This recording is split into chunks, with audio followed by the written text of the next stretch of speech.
So thank God, Friday, the first in the month of April, this the start of the second quarter of the year. Hello, everyone. This is your Frontier Opening Bell. And of course, you can see how the African markets got a bit of the blowout of the global markets on Thursday, all due to President Trump's tariff swath against virtually every country on planet Earth. Everyone got at least 10%, trying to walk back the global trade relations that he describes not in favor of the United States over many decades. So here we are today as we're beginning to walk things through towards the weekend, and everyone's trying to scramble what you call appropriate response. Canada and the EU says they're responding as it were. Everyone's looking left, right, and center for solutions right now. A number of African countries got hit, by the way, for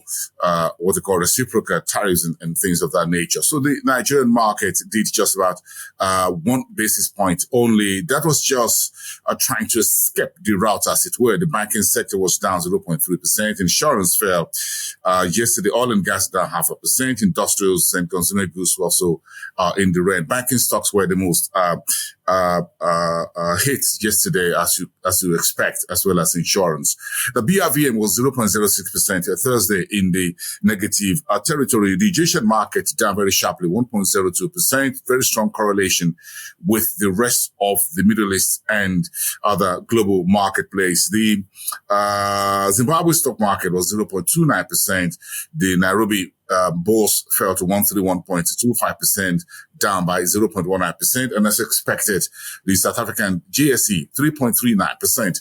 And that's, of course, of his very strong relationship with the rest of the emerging and developed markets. So that's how the bourse is finished off on Thursday. Everyone's trying to get a sense of what the latest Donald Trump tariffs were and try to work things out. Gold was trading down roughly 1%.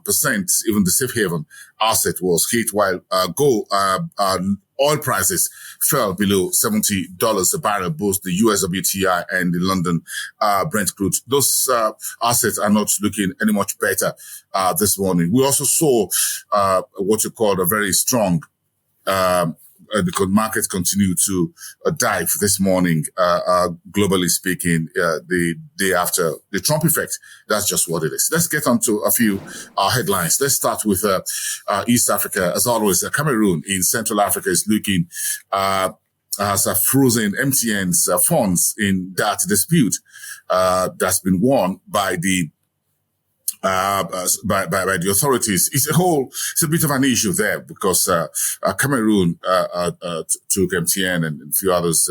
That problem that happened a few years ago. Now the dispute has been won, and now the MTN's funds in the country has been frozen. MTN has since denied those allegations against the telco giant. Kenya Power says its sales hit a record 956.7 million kilowatt per hour in January. A look back data for the listed power company on the NSE.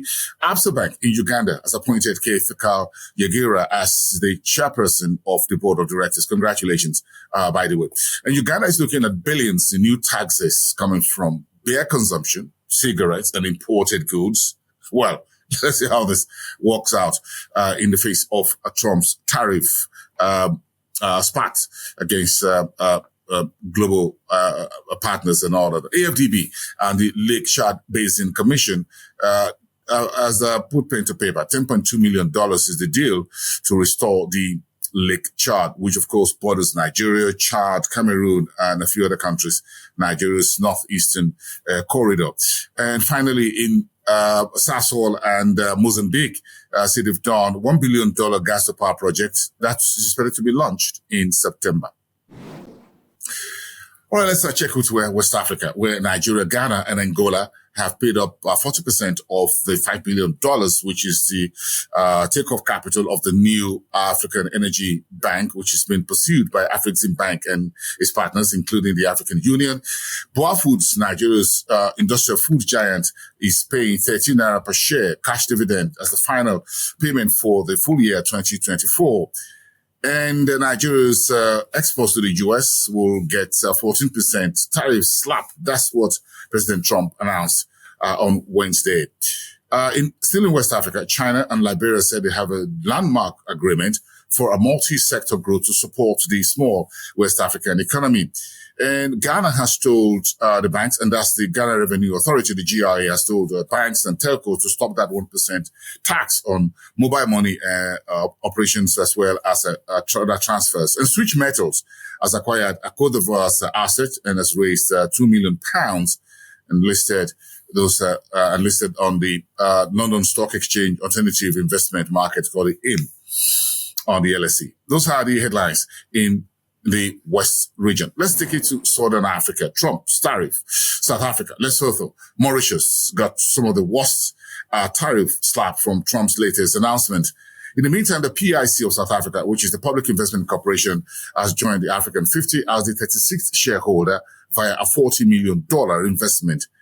In Namibia, the FDI for the final quarter of last year was 12.6 billion Namibian dollar, while Botswana says it's lifted import ban from South Africa on vegetables, which is suspected to reshape regional trade within the SADC community. And Botswana is also securing $118 million for renewable energy activities.